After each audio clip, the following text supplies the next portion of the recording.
In the dynamic world of construction, safety and health hazards loom large, affecting both men and women alike. From falls to electrocution and exposure to various chronic health risks, the challenges are manifold. Yet, amidst these common dangers, female construction workers face unique hurdles. Inadequate physical protection, potential hostility in the workplace, and their minority status within the workforce compound their concerns.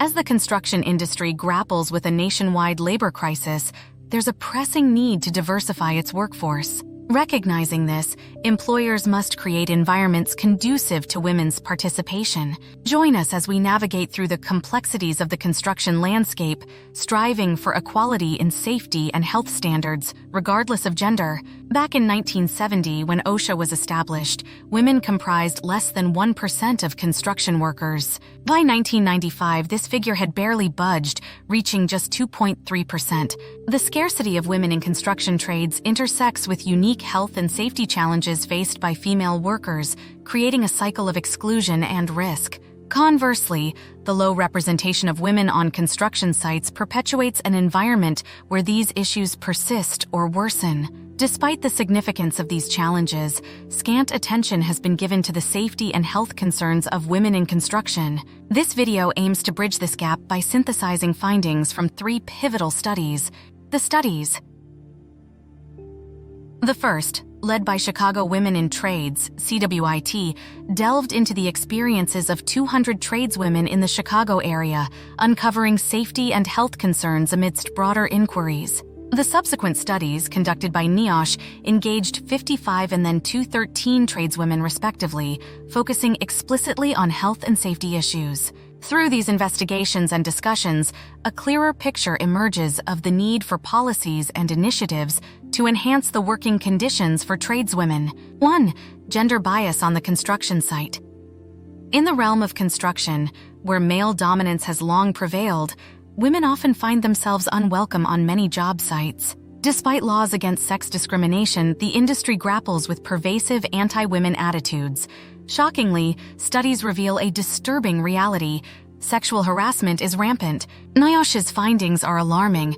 41% of female construction workers endured gender harassment within a year. Meanwhile, the CWIT study paints an even grimmer picture, with a staggering 88% of respondents reporting incidents of sexual harassment. The isolation experienced by female workers, whether as the sole woman on a job site or facing ostracization by coworkers, breeds fear and stress. Many women feel hesitant to report safety concerns, fearing backlash and risking their job security. This reluctance exacerbates their vulnerability, straining workplace relationships and perpetuating a culture of silence. The fear of assault and the burden of silent suffering cast a shadow over their work environment, undermining job satisfaction and contributing to psychological and physiological health issues.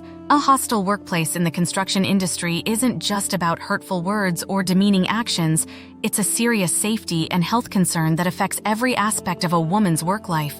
From the lack of proper training to the threat of physical assault, the risks are manifold.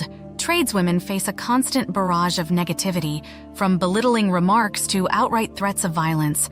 Shockingly, in the CWIT study, over half of the respondents revealed that men refused to work with them during their careers. Tradeswomen report instances of sabotaged work and being deliberately placed in perilous situations by male colleagues and supervisors. Some even recount harrowing experiences of having objects dropped on them from heights, putting their lives at risk. But perhaps most concerning is the pressure women feel to prove themselves. Many are hesitant to ask for help, fearing they'll be seen as weak or incapable. This reluctance can lead to injuries and accidents, as women push themselves to the limit to avoid judgment. In a culture where asking for help is perceived as a sign of weakness, and where women are constantly scrutinized and belittled, it's no wonder that safety concerns take a back seat. The toll on women's physical and mental well-being is undeniable, highlighting the urgent need for change in the construction industry's workplace culture. Sexual harassment in the construction industry is not just an issue of inappropriate behavior, it's a violation of civil rights and a significant safety and health concern. Despite legal protections against sex discrimination, many women in construction face unwanted advances, lewd remarks, and even physical harassment on the job. According to studies cited, sexual harassment takes various forms, ranging from suggestive looks and comments to unwanted physical contact and assault. The impact of sexual harassment extends beyond the immediate emotional distress. It creates a hostile work environment that affects women's job satisfaction, mental health, and physical safety.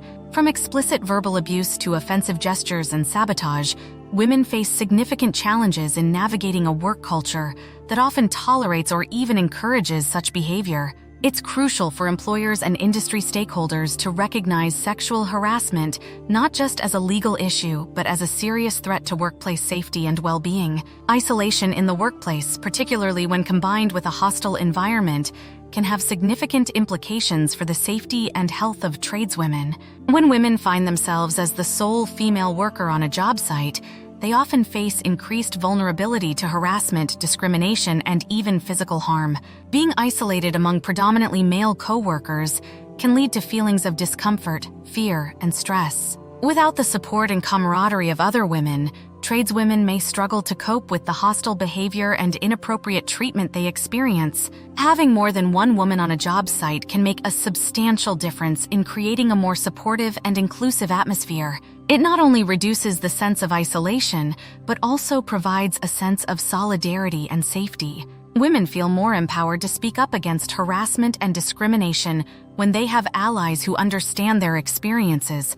As more women join the workforce in traditionally male-dominated industries like construction, the dynamics on job sites can begin to change for the better. By encouraging the participation of women and creating opportunities for them to connect and support each other, companies can improve both the safety and well-being of their employees.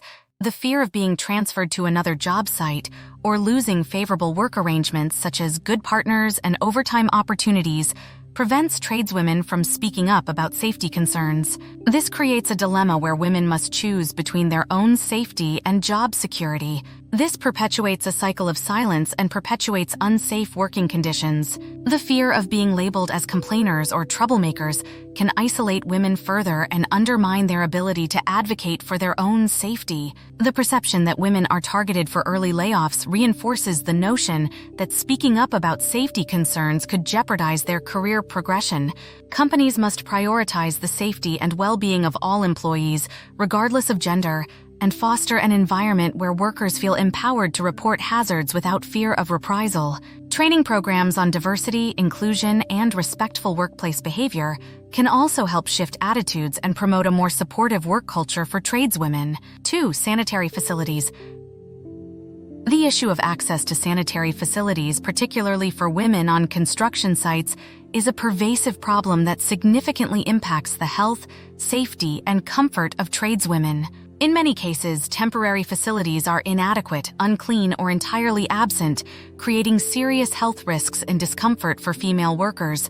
Tradeswomen often encounter dirty or non-existent toilets on construction sites, with reports indicating that 80% have faced such conditions. The lack of proper facilities forces women to endure unsanitary conditions or avoid drinking water to minimize their need to use the restroom, leading to potential health issues like dehydration and urinary tract infections. Moreover, the problem extends beyond cleanliness, with reports of insufficient privacy, lack of locks on doors, and absence of running water further compromising the health and dignity of tradeswomen. Holding urine due to inadequate facilities can lead to bladder infections, emphasizing the urgency of addressing this issue. Women often wait until lunchtime to find cleaner facilities or resort to alternatives like nearby restaurants, adding inconvenience and discomfort to their workday. Additionally, the lack of water for washing up exacerbates hygiene challenges, particularly during menstrual cycles. Providing clean, well-maintained facilities with privacy and hygiene amenities is a fundamental step toward creating a safer and more inclusive work environment for all construction workers. Ill-fitting PP. The issue of ill-fitting personal protective clothing, PPC, and equipment, PPE, presents significant safety and health risks for women in non-traditional jobs like the construction trades. Properly fitting PPC and PPE are crucial for ensuring the safety and well-being of workers, as they help protect against workplace hazards and injuries. However, the lack of availability of appropriately sized gear tailored to women's physiques poses serious challenges for female workers. For instance, oversized gloves can impair sensory perception and restrict hand movements, leading to accidents and injuries. Similarly, excessively large jackets or boots can hinder mobility and pose hazards in work environments with machinery and moving parts. Studies by organizations like the National Institute for Occupational Safety and Health, NIOSH, and the U.S. Department of the Army have highlighted the inadequacy of existing protective gear in accommodating women's body measurements. These studies have found that most tools, equipment, and clothing are not designed with women's physiques in mind, resulting in limited availability of appropriately sized PPC and PPE. The unavailability or limited availability of gear designed for women can stem from various factors, including manufacturers' decisions not to produce such items, distributors' reluctance to stock them, and employers' lack of awareness about where to procure them. Consequently, many women are forced to make do with ill-fitting gear or resort to wearing oversized or undersized equipment, putting their safety at risk. Women workers have recounted instances where oversized gear hindered their ability to perform tasks safely and effectively, exposing them to potential hazards. Addressing the issue of ill-fitting protective gear requires collaborative efforts from manufacturers, distributors, employers, and regulatory agencies. Furthermore, raising awareness among employers and workers about the importance of properly fitting PPC and PPE is crucial for fostering a culture of safety and inclusivity in the workplace. 4. Ergonomic design. The issue of ergonomics in the workplace, particularly in industries like construction, is crucial for ensuring the safety and well-being of workers. However, many tools and equipment used in construction are designed primarily for average-sized men, overlooking the diverse sizes and strengths of both male and female workers. This lack of consideration for gender-specific ergonomic needs can lead to various problems, including discomfort, fatigue, and increased risk of injuries. One significant aspect of ergonomic design relates to hand tools, which are often designed with grips and handle sizes optimized for the average male hand size and grip strength. This can pose challenges for women workers whose hands are typically smaller and weaker on average. Ill-fitting tools can lead to inefficient use, discomfort, and increased risk of hand and wrist injuries. Moreover, the lack of training on proper tool use for women exacerbates the issue, as female workers may not be aware of alternative techniques or tools that could better accommodate their physical characteristics. Training programs should include instruction on ergonomic principles and techniques tailored to the specific needs of female workers, empowering them to work safely and efficiently. Additionally, ergonomic considerations extend beyond tool design to include lifting and material handling techniques. Women workers often face challenges in tasks requiring physical strength and endurance, particularly those designed based on male anthropometric data. Adjustments in lifting techniques and equipment design can help mitigate the risk of MSDs and injuries among female workers. Furthermore, there is a critical need for research and data on the safe limits for lifting and other motions for women workers, considering their unique physical attributes and capabilities. This information would enable the development of evidence-based guidelines and recommendations for promoting workplace safety and health among female workers in construction and other male-dominated industries. By prioritizing ergonomic considerations and promoting a culture of safety and inclusivity, workplaces can enhance worker well-being and productivity while reducing the risk of injuries and MSDs. 5. Reproductive hazards. The issue of reproductive hazards in the workplace is a critical concern for both male and female workers, particularly in industries like construction, where exposure to various chemical, physical, and biological agents is common. Reproductive hazards refer to substances or conditions that can cause reproductive impairment or adverse developmental effects on fetuses. Despite the recognition of reproductive hazards, some employers may resort to discriminatory practices such as denying job opportunities to pregnant women or limiting their work responsibilities out of concern for potential risks. Tradeswomen often face challenges in navigating workplace policies and seeking accommodations during pregnancy. Many may feel compelled to conceal their pregnancy to avoid discriminatory treatment or job loss. This not only places undue stress on pregnant workers, but also jeopardizes their health and safety as well as that of their unborn child. By raising awareness about reproductive hazards and implementing effective strategies for risk management, employers can create safer and more inclusive work environments that prioritize the health and well-being of all workers, regardless of gender or reproductive status. The inadequate provision of information and education regarding workplace safety and health is a significant concern among women workers, particularly in industries like construction where risks are prevalent. The prevailing culture and attitudes within construction environments often tolerate unsafe practices, perpetuating a cycle of risk-taking behaviors that are passed down from one generation of workers to the next. This inadequate training. One major issue highlighted by workers in these studies is the lack of effective on-the-job training for female apprentices. Apprentices, particularly women, may not receive adequate guidance on how to perform tasks safely and correctly. Opportunities for learning through practical experience may be limited or withheld, exacerbating the problem. Moreover, misguided attempts to protect female workers from challenging assignments can further impede their learning and skill development. By limiting opportunities for women to gain experience in various tasks, these practices hinder their ability to become competent and confident workers. The lack of comprehensive training contributes to a situation where workers may feel unprepared or uncertain about how to perform certain tasks safely. This is reflected in the finding that 31% of women surveyed reported being assigned tasks without being sure how to perform them. Unlike formal instruction, much of the skill-based training in construction occurs through observation of experienced workers rather than direct instruction. However, women often find themselves excluded from these informal training opportunities, resulting in a lack of exposure to the tricks of the trade that could make their jobs easier and safer. Male colleagues are often seen as more adept at acquiring skills and knowledge due to the mentoring, coaching, and acceptance they receive from their peers. Women, on the other hand, may face hostility and discrimination that limit their access to informal training and support.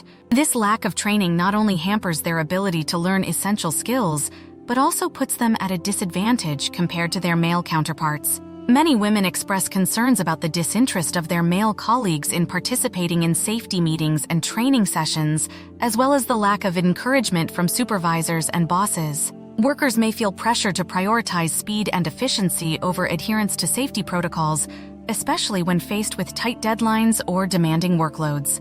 As a result, shortcuts are often taken that can compromise the health and safety of workers. Despite regulations set by agencies like OSHA, women in construction often feel compelled to take matters into their own hands to ensure their safety. This includes advocating for themselves and their colleagues by encouraging the use of personal protective equipment and other safety measures, even in the absence of support from management. Moreover, there is a concerning trend where unsafe attitudes and practices are passed down from older, more experienced workers to younger apprentices. This perpetuates a cycle of disregard for safety protocols and reinforces a culture where risk-taking is normalized. Addressing these challenges requires a concerted effort from both employers and workers to prioritize safety and provide comprehensive training and education programs. It also necessitates a cultural shift within the industry to promote a mindset where safety is valued above all else and where all workers, regardless of gender, feel empowered to speak up and advocate for their well-being. The construction industry is notorious for its high-risk nature, leading to a greater likelihood of injuries and illnesses among workers compared to other sectors. While gender-based data on occupational injuries and illnesses are collected, they are often not analyzed or reported separately due to the small percentage of women in the industry. Analyzing such data can help identify trends, assess risks, and develop targeted prevention strategies to improve the health and safety of all construction workers, regardless of gender. In conclusion, the construction industry must acknowledge and address the unique safety and health needs of female construction workers. As the workforce in construction becomes more diverse, it is essential to prioritize the safety and well-being of all workers, regardless of gender. This video serves as a call to action, highlighting the pressing health and safety concerns faced by women in construction today. It emphasizes the importance of recognizing and addressing these issues to create a safer and more inclusive work environment for all. Ultimately, addressing the safety and health challenges faced by female construction workers is not only a matter of fairness and equity, but also critical for the overall well-being of the construction industry as a whole. It is imperative that all stakeholders work together to ensure the safety and dignity of every worker in the construction trades,